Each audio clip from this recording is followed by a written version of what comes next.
Naranasan mo na ba nga hiyang sira? Hindi isang sandali, ingalit ang buong mo, isang insulto, isang bastos na komento, at bigla ka na lang natanggay na emosyon.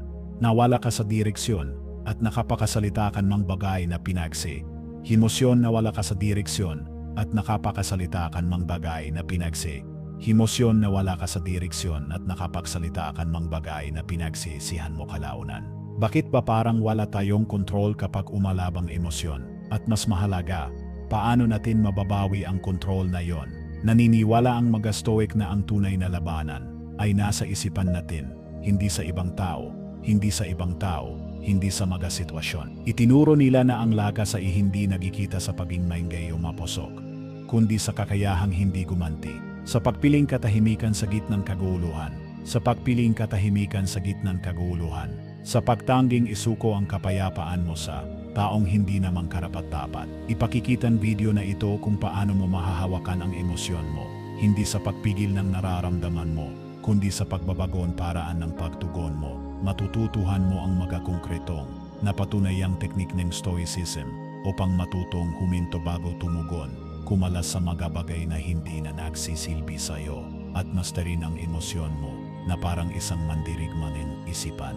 Hindi ka mahina dahil nahirapan ka, isa kang tao. Lahat ng lalaki ay nakaranas ng galit at sakit ng hindi pagrespeto. Pero ilan lang ang natututo kung paano ito lampasan. Doon ka magbabago. Kaya kung soang sawa ka na sa paging bihag ng sariling emosyon, para sa iyo ito. I-like ang video na ito, mag-subscribe para sa mas marami pang stoic strategies, at i-share ito sa isang taong kailangang mabawi ang kanyang kapayapaan. Dahil kapag naintindihan mo ang stoicism, hindi mo lang namumana siyang galit, nagiging untouchable ka, at nagbabago ang lahat. Una, ituring ang emosyonal na pagsabog bilang magagawi na pwede mong matanggal. Hindi ka ipinanganak na galitin. Hindi ka ipinanganak na gawi sa trapiko, nagpapabaksak ng pinto, o inisip ulit ang mag-ausapan ng paulit-ulit. Ang ganyang reaksyon na tila automatiko na yon ay natutunan. Nakuha mo sa paglipas ng panahon dahil sa stress, kayabangan, at isang mundong paulit-ulit na sinasabi sa mga lalaki na kailangan nilang maging matigas, maingay, at dominante. Pero ito ang katotohanan, ang tunay na lakas ay hindi maingay, tahimik ito.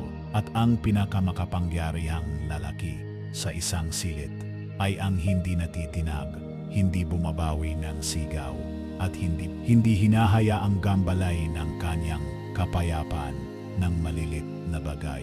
Ang galit ay hindi lang damdamin, isa itong gawi, at gayang ibang gawi, kaya itong sirain.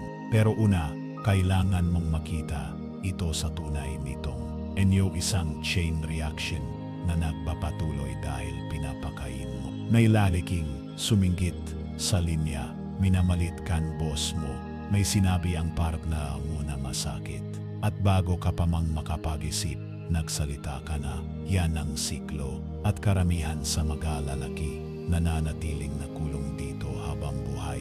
Iniisip na ito ang tunay nilang pagkatao. Pero iba ang nakitang gumastoic, hindi nila tinuring ang galit bilang ugali. Tiningnan nila ito bilang kahinaan na nakatago. Sabi ni Epictetus, ang sinumang taong may kakayahang magalit ay alipin nito. Masakit pakinggan, pero tuto.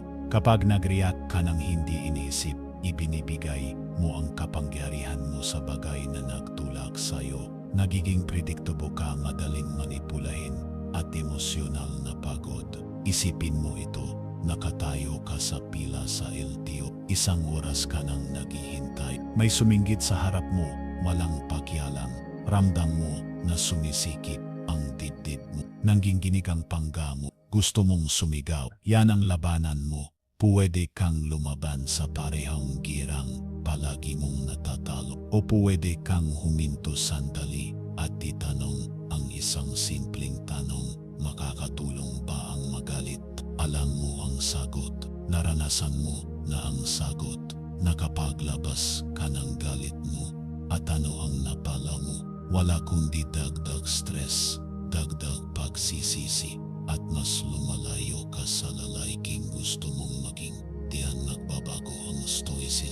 Hindi mo kailangang itago ang naramdaman mo. Kailangan mo lang lumabas ang gayo at panoorin mo ang lumabas ang gayo. Panoorin mo ang emosyon mo na parang urin mo palang na dumadaan sa langit. Tanggapin mo pero huwag mo Ayan sila ang pangmagaho, ang isip, ang rasyonal na sarili. Yan ang dapat humawag mo. Rasyonal. Yan ang dapat humawag ni Maji.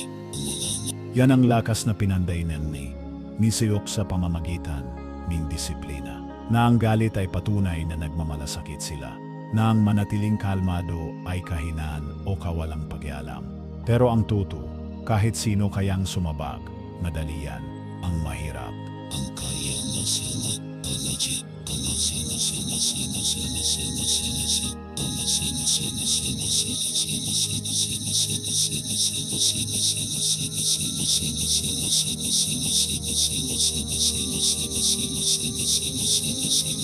Kapag may nambastos sa'yo at hindi mo siya binigyan, ning kasiyahang makitang nagalit ka, yan ang dominance. Minsa, kapag binato ka ng buhay ng kaguluhan at nanatili kang nakatayo, yan ang kontrol.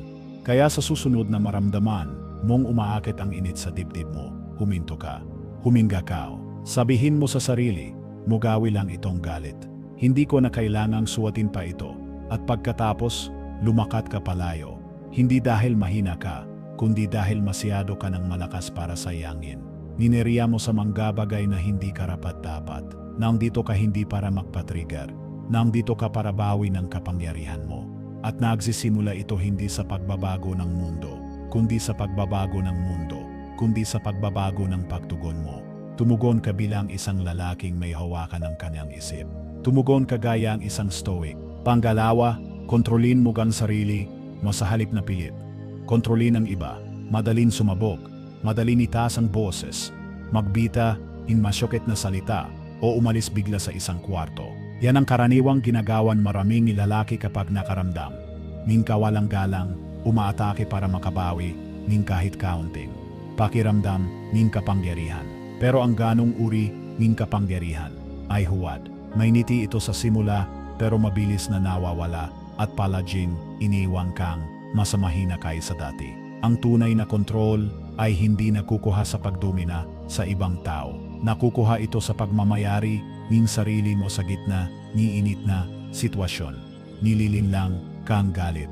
Sinasabi nito na kapag hindi ka gumanti, mahina ka. Na kapag tinulak kang giba, kailangan mo silang itulak pabalik ng mas malakas. Na ang pananahimik ay tanda ng pagsuko.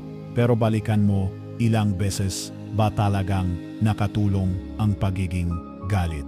Sumigaw ka, tapos sumigaw rin sila ng mas malakas. Napatunayan mo ang punto mo pero nasira ang relasyon. Nanalo ka sa argumento pero nawalan kang tulog dahil sa magasalitang binitiwan mo. At sa dulo, pakiramdam mo parang naubos ka dahil ang totoo, wala kang kontrol. Tumutugon ka lang, hindi ka talaga nagpapasya. Nin gayon, isipin mo ito. Nasa isang meeting ka sa trabaho. Kinuwestiyon ni manager mo ang ideya mo sa harap ng buong team hindi patas. May halong kayabangan. Ramdam mo ang init sa dibdib.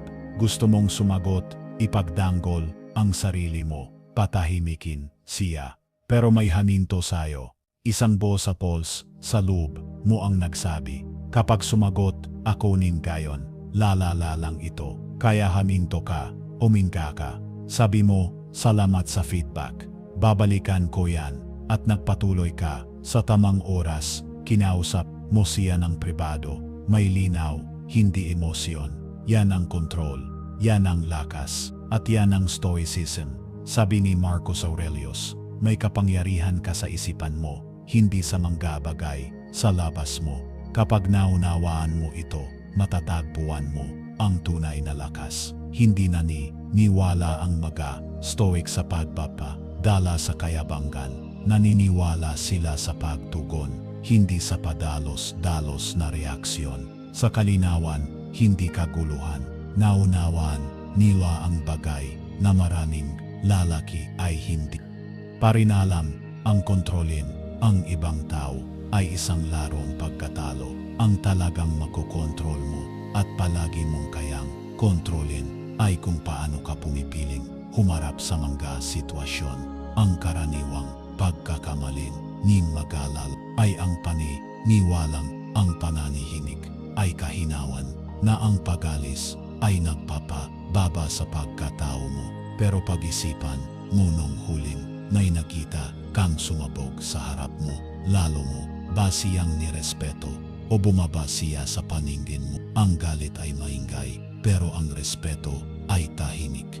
Kapag nanatili kang kalmado sa gitna ng pang-ungutya, nagiging untouchable ka at mas kinakatakutan yan kaysa sa pagsigap. Hindi ibig sabihin mo pagiging stoic na hindi ka kailangan magsasalita. Ibig sabihin nito ay ikaw ang pumipili kung kailan at paano ka magsasalita ayon sa sarili mong terms, hindi sa diktang galit mo. Kapag natutunan mong ipakapaliban ang tugon mo para makadaan mo na ang emosyon bago ka kumilos, lumilika ka na espasyo at sa espasyong iyon natatakpuan mo ang karunungan. Mas maganda ang magadesisyong nagagawa mo, napapanatili mo ang respeto mo sa sarili. Sa susunod na may mangbastos sa'yo, huwag kang matukso. Hayaan mo silang magpakaliit ago, manatiling matatag. Hindi dahil natatakot kang sumagot, kundi dahil pinipili mong huwag malunod sa bagyo nila. Umaangat ka hindi para sa kanila, kundi para sa sarili mo. Yan ang tunay na kontrol. Hindi ito tungkol sa pagkakaroon ng huling salita. Ito ay tungkol sa pagkakaroon ng huling kapayapaan. Kaya simulan mo ng giyon. Huwag mong subukang kontrolin ang buong kwarto. Kontrolin mo ang hininga mo, ang salita mo, ang mukha mo, ang enerhiya mo. Alis ka sa bawat sigalot na may dalang bagay na bihirang matagpuan ng karamihan. Ang dignidad mong buo pa rin. At yan ang panalong hindi kailanman maago ni iba. Pangatlo, palakasin mo ang katahimikan gaya ng isang kalamnan. Sa pamamagitan ng araw-araw na pagin sa'yo, hindi mo pwedeng asahan na mananatili kang kalmado sa gitnang kaguluhan. Kung hindi mo kailangan pinagpraktisan ang katahimikan at pagkalma, yan ang parte na madalas hindi napapansin. Maraming lalaki, hinihintay nilang sila ay magalit, bastusin o mapuno at saka lang nila susubukang kontrolin ang sarili. Pero ang emosyonal na lakas ay hindi basta-basta lumilitaw sa utos. Pinaginsayohan ito, pinaghihirapan, hinuhubog sa magatahimik na sandaling walang nakakakita. Gaya ng katawan na hindi lalakas kung walang tuloy-tuloy na ehersisyo. Hindi rin titibay ang isipan sa ilalim ng presyon. Kung hindi mo ito araw-araw na pinapalakas, ang self-mastery ay hindi parang switch na pinipindot. Isa itong kakayahan na unti-anting pinapanday. Isipin mo ang isang lalaking hindi pa nakakahawak ng weights kahit minsan. Bigla siyang papasok sa gym at susubukang buhatin ang 3 sandalbes. Siguradong mabibigla siya. Ganon din sa emosyon mo. Kung hindi mo pinagsasanay ang sarili, huminto muna, huminga, at tisin ang hindi komportableng damdamin ng hindi agad tumutugon. Unang beses pa lang natamaan ka ng matinding pagsubok bibigay ka. Hindi dahil mahina ka kundi dahil hindi ka sanay. Nen gayon, isipin mo ito. Nasa bahay ka pagkatapos ng mahabang araw. Nabuhusan ng anak mong juice ang laptop mo. Bigla kang nainis. Gusto mong sigawan siya. Pero may kumiklik sa isip mo. Alam mong pinag-insayohan mo ito. Kaya sa halip na magalit, huminto ka, huminga, at sinabi mong tara, linisin natin. Mukhang malit na sandali, pero hindi ito malit.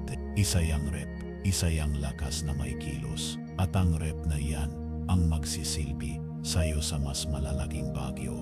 Ang stoicism ay hindi pilosopiyang para lang sa manggamunggi sa bundok. Ito ay para sa totoong buhay, para sa mga sundalo lider, manggagawa, ama, magataong araw-araw ay humaharap sa stress, ingay, at alitan. Tinuturo nito na ang kapayapaan ay hindi matatagpuan sa pag-iisa, kundi sa pagturo sa isipan mong manatiling kalmado sa gitnang bagyo.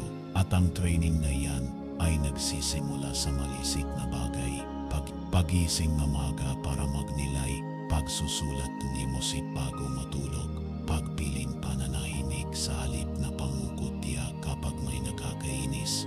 Hindi ito magawalang saysay na ritual. Ito ang ugaut ng kaluluwa. Ang pagkakamalin karamihan sa mga lalakiho ay ang Hinti sa apoy bago patunayan na kaya nilang manatiling malamig. Pero hindi ganun gumagana yon. Pinakahandaan mo ito.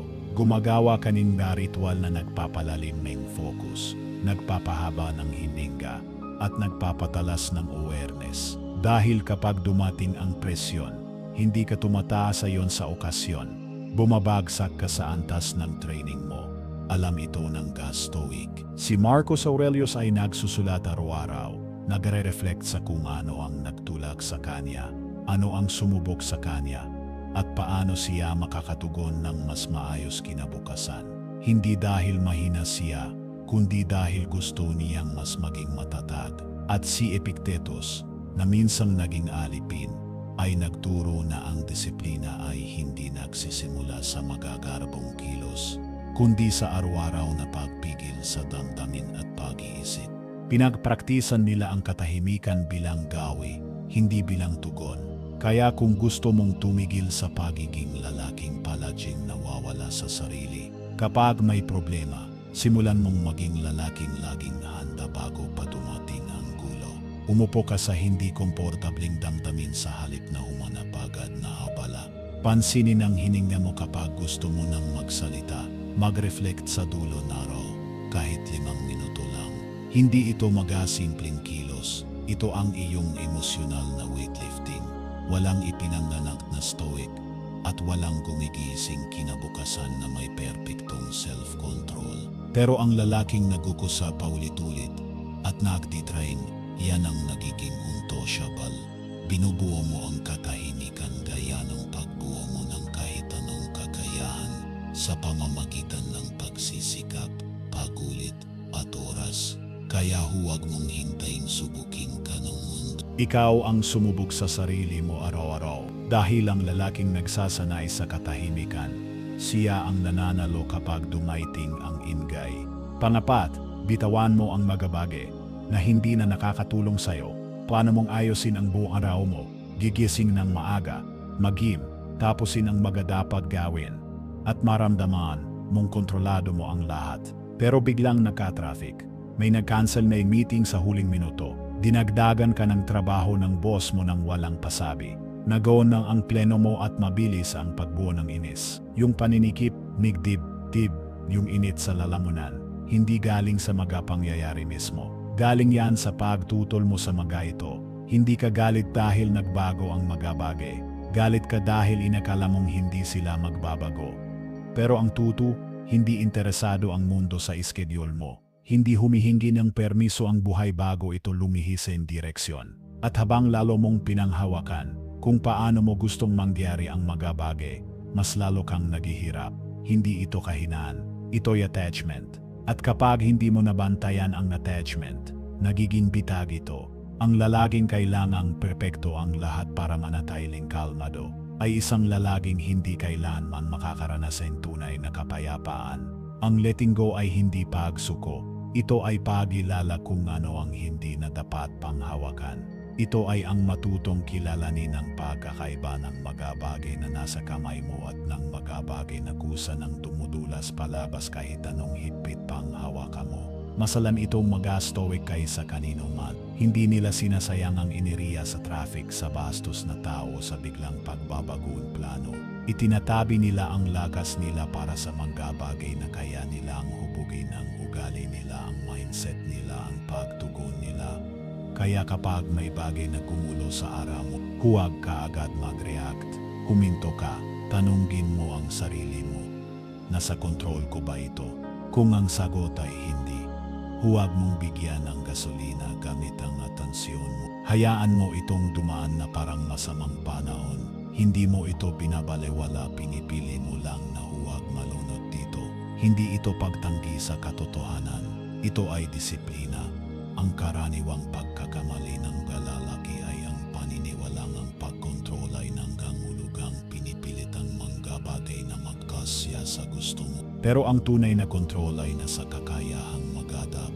Ang lakas ay hindi ang pagpapasunod sa mundo kundi ang pananatiling kalmado kapag hindi ito sumusunod sa Kaya ang stoicism ay hindi pagiging passive. Ito ay pagiging eksakto. Hindi ibig sabihin na titigil kang magmalasakit.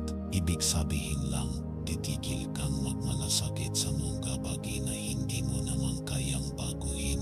At ang pagbabagong yan ang nagpapalaya sa lakas mo. Para sa mga bagay na yun ang nagpapalaya sa lakas mo para sa mga bagay na tunay na mahalaga. Na kung isipin mo ito nasa parking lot ka. May stranggurong umatras sa sasakyan mo na identi at ngumiti lang namautan gumiti lang siya na parang wala lang. Gusto mong sumabog. Gusto mong makamit ang hustisya. Pero pagkatapos ng unang bugso ng emosyon, huminto ka. Tinanong mo ang sarili mo kapag sumigaw bago mawalang tint. Mas mapapansin niya bang pagkakamali niya? Hindi. Kaya ginawa mo ang dapat. Sinulat ang report. Nanatiling kalma to pinutakahan ng tiling kalma. Diktahan ng kinariya mo at umalis. Hindi lang dala-dalang sirang bumper, kundi dala-dala mo hindi kita ng siya. Hindi lang dala-dalang sirang bumper, kundi dala-dala mo ang dignita ng dilimang kinita mong buparin. Yan ang dignita mong tinatala mo. Yan ang dignita mong buparin. Yan ang dignita mong buparin. Yan ang 5. Gawing personal na pagsubok ni kahusayan ang bawat tunggalian. Hindi mo maiwasan ang tunggalian. Hindi kung buhay ka, nagtatrabaho, nakikisalamuha sa mga tao, o bumubuo ang isang tunay na bagay. May isang taong hahamon sa'yo, hindi ka maintindihan, mamaliitin ka, o susubukin ang pasensya mo. Ganyan talaga ang buhay. Pero karamihan sa mga lalaki, reaksyonaryo ang paraan ng pagharap sa tunggalian. Tinuturing nila ito bilang banta sa kanilang pagkalalaki, bilang pagkakataon para manalo o magpatunay. Kaya tumitigas sila, tumataas ang boses, at pilit silang nangingibabaw. Pero sa paggawa nila nito, hindi nila nakikita kung ano ba talaga ang tunggalian. Hindi ito banta sa kapangyarihan mo. Ito ay salamin nito, ipinapakita ng tunggalian kung saan ka pa rin nawawalan ng kontrol. Kung saan pa rin ang ego mo ang namumuno, alipin ka pa rin ng opinyon ng iba. At ito mismo ang dahilan kung bakit tinuring ng stoic na ang bawat komprontasyon, bawat insulto, bawat di makatarunggang sandali ay hindi problema kundi practice. Naniniwala silang binibigyan ka ng buhay ng paulit-ulit na pagkakataon upang palakasin ang isip mo sa pamamagitan ng pagdanggi na hilahin ka pababa ng ingay. Isipin mo ito, nakatayo ka sa counter ng isang hardware store. Matiyaga kang naghihintay habang tinutulong ka ng clock ang ibang customer. Biglang may lalaking suminggit mula sa likuran, iwinagiway ang resibo at iginit na unahin siya. Tumaas ang boses niya. Lumingo ng lahat at ayan ka, mabilis ang tibok ng puso, mahigpit ang pangga, handang sumabog. Pero hindi ka sumabog. Sa halip umatras ka sa loob-loob mo. Tinanong mo ang sarili mo, ano ba talaga ang nakataya dito? Oras ko, ego ko, o kapayapaan ko? At doon mismo, pinili mong hindi sumuko, kundi umangat. Hindi iyong kahinaan, iyon ay kapangyarihang may direksyon. Ang pagkakamali ng maraming lalaki ay ang paniwala na ang pagiging kalmado ay pagsuko, na ang hindi pagreakta, inanggan, hulugang nagpapagahasa ka. Pero ang ayan mong agawin ng emosyon mo, sarili mo, iyan ang tunay na pagpito sa kapangyarihan. Ang isang stoic ay hindi iniwasan ang komprontasyon. Hindi lang niya hinahayang kontrolin siya nito. Nagsasalita siya kapag kailangan, pero hindi sa galit. Nagsasalita siyang malinaw, dahil alam niyang mas masama pa sa mawalan ng respeto ay ang ibaba ang sarili mo para tumbasan ang kawalang respeto. Habang mas nakikita mong pagsubok ang bawat hamon, hindi kung sino ang tanga, kundi kung sino ang may kontrol, mas nagiging matatag ka. Ang tunggalian ay hindi na isang digmaan, nagiging ginito. Hindi ka na nagsasayang ng enerhiya sa maliliit na argumento. Hindi mo na hinahayang palitin ng maliliit na tao ang mundo mo. Sa halip, ginagamit mo ang bawat sandali para palakasin ang sarili mo. Ganito namuhay si Marcus Aurelius. Namuno siya sa isang imperyo, hinarap ang pagtataksil, digmaan at politika, nang ngunit pinili pa rin ang katahimikan. Hindi siya nagabol ng paghihiganti. Ang hinabol lang niya ay integridad dahil naunawan niyang ang bawat interaksyon ay pagkataong para sa sariling pagpipigil, hindi paminsan-minsan, kundi araw-araw. At ang mag-alaliking, may ganitong pananao ay hindi lang basta nakakalitas, sa tunggalian dumaraan sila rito ng buo, hindi matinag. Kaya sa susunod na may magbay, minimbi na ulo mo, subukan mo ito. Sa halip na gumanti, manahimik ka. Sa halip na mangpatunayin bun, protektahan mo ang inariya mo. Sa halip na hayang maging tili, sa'yo ang kagulo ng nilaw. Ikaw ang maging katahimikan na hindi lamabad, hindi para mangpa-impress. Hindi para warang niya, hindi mawarangi, kundi dahil sinanangin mo at hindi dahil tinitin. Kundi dahil sinamo ng sarili, mamumanggit sa mga bagay na hindi sulit ikabaston. Hindi ka nandito para mangreyag sa bawat insultos. Isa ba mang dito ka para hasa iyo ng taling mo. At ang bawat sandaling nagsili, kasagin ng pagtarong gaya niyon. Pag ikinantunay na panalo, at sa bawat pagkakataong ginagawa mo iyon, nagpapatunay ka ng higit, pasakipangyarihan. Ipinapakita mong napagtagumpayan mo na ang pinakamahirap. Nalarangan sa lahat ang sarili mo. 6. Manatiling nasa kasalukuyan. Dihil ang imahinasyon mo ang nagpapagalit sa'yo, hindi ang mismong sandali ang nagpapagalit sa'yo, ang isip mo ang tumatakbo. 10 hakbang paabante o 10 hakbang paatras. Hindi ka galit sa sinabi ni isang tao. Galit ka sa ibig nilang sabihin. Sa maring mangyari pagkatapos. Sa inisip mong ibig sabihin nito tungkol sa'yo. Sa dapat sa nang isinagot mo. Ang ginggay sa isip mo. Doon nagmumula ang halos lahat ng paghihirap mo. At hanggat hindi mo natutunang itigil ang pamumuhay sa nakaraan o sa hinaharap, patuloy kang mawalan ang kontrol sa tangging sandaling mahalaga, ang ngayon. Hindi ito madalas pag-usapan ng magalalaki. Pero nangyari ito palagi. May suminggit sa'yo sa trapiko. 3 segundo lang gingabala iyon. Pero sa isip mo, inulit-ulit mo ito sa loob ng 30 minuto. Ini-imaginin mong kinumpronta mo siya, sinigawan, at ipinakitang ikaw ang mas may lakas. Bit-bit mo ang bigat na iyon sa susunod mong tawag. Sa meeting mo hanggang sa hapagkainan. Tapos na ang sandali, pero kinaladkad itong gisip mo na parang tanikala. Kaya ang malilit na bagay, nagiging mabigat na pasan, dahil hindi mo natuto ng pakawalan ito sa mismong oras na nangyari ito.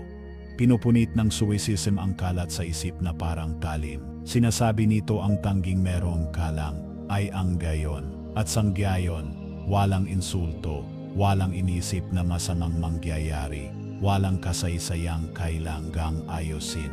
Mayroon lang paghinga, kilos, at pagpili. Sanay si Marcus Aurelius na ibalik ang sarili sa kasalukuyan. Sa tuwing napapalayo ang isip niya, pinaalahanan niya ang sarili. Marimong iwanang buhay sa anumang sandali. Hayaan mong giyon ang magdagda kung paano ka kikilos, magsasalita at mag-isip. Hindi bukas, hindi pagkatapos mong manalo sa argumento, kundi ngayon mismo. Ang karaniwang patibong ay ang paniwala na ang ginisip mo ay katotohanan, na dahil naisip mo ito, totoo na agad. Pero karamihan sa mga bagay na nireaktan mo, hindi naman totoo. Imahinasyon lang, naunawaan ng stoic na ang isip na hindi mapigil. Ang ugat ng sobrang pagdurusa, ang imahinasyon mo kapag pinabayaan, ay lilikan mong gagaway na wala naman at mag-argumentong hindi kailanman nangyari. Subukan mo ito. Papasok ka sa isang usapan kasama ang isang taong hindi mo gusto. Nakabang ka na agad sa away, inaasahang bastusin ka. Yung tensyon na yun, hindi galing sa sinabi nila, galing sa hinaharap na naisip mo na sa utak mo. Huminto ka, bumalik, maging narito.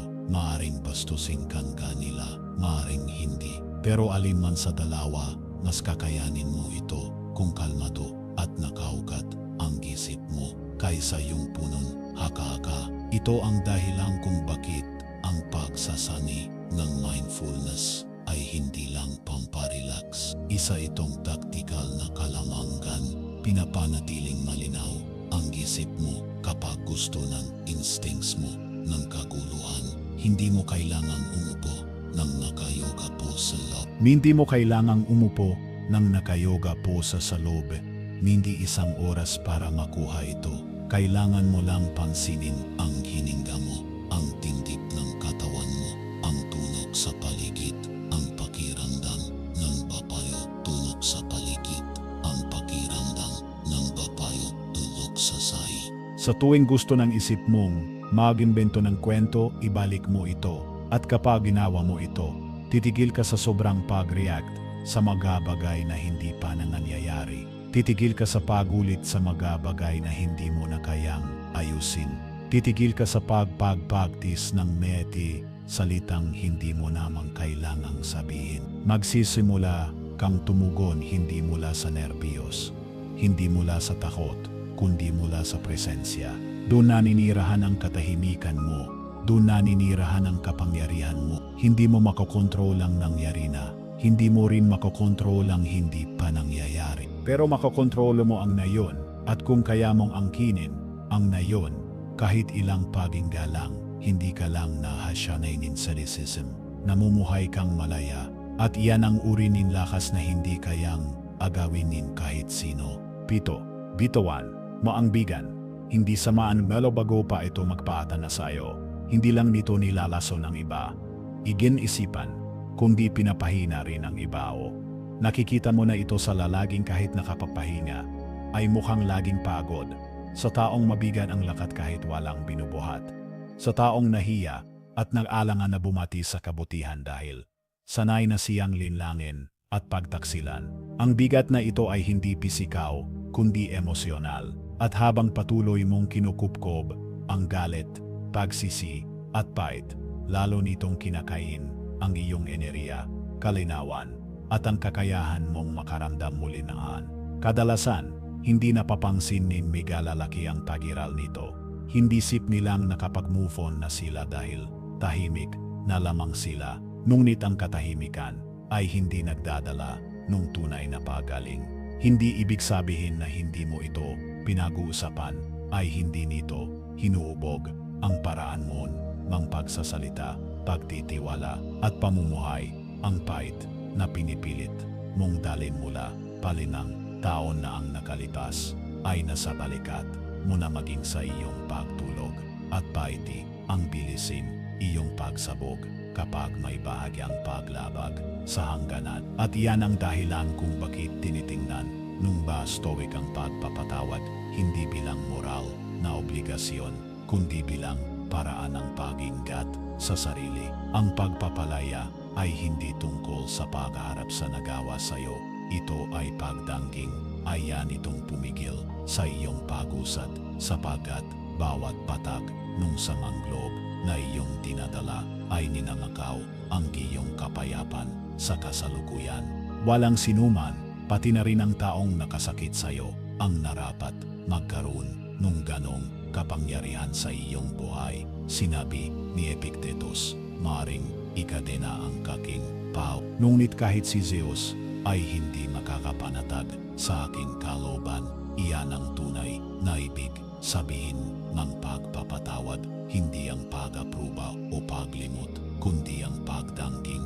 Ayang ka nitong maging bihag mula sa loob. Isipin mo ang isang pagkakataong kung saan may lumampas sa hangganan. Ang isang tao, maaring nagsinunggaling siya, umalis o pinaya ka sa harap ng iba. Nagsabi ka sa iyong sarili na hindi mo makakalimutan iyon. At marahil tutuon gaman, tuwing naulala mo siya, umihigpit ang iyong tigan, bumababa ang iyong enerhiya, at nawawala ang iyong kapayapan. Hindi yun isang patunay ng tulakas. Bagkus, ito'y parang self-inflicted na parusa, paulit-ulit mong binubuo. Ang sakit na nilika nila kahit na nakalimot na sila, iyan ang patibang. Ang paghawak mo sa galit ay hindi ka pinoprotektahan. Bagkus, pinahina ka lamang nito. Ang isang stoic ay hindi hinahawakan ng galit na parang baluti. Siya ay pinakakawalan ito na parang apoy sa kanyang magkakamay. Dahil alam niyang siya ang unang masusunog nito. Ang pagpapatawad ay hindi nanggangahulugang muli mo silang pagkakatiwalaan. Ito ay tungkol sa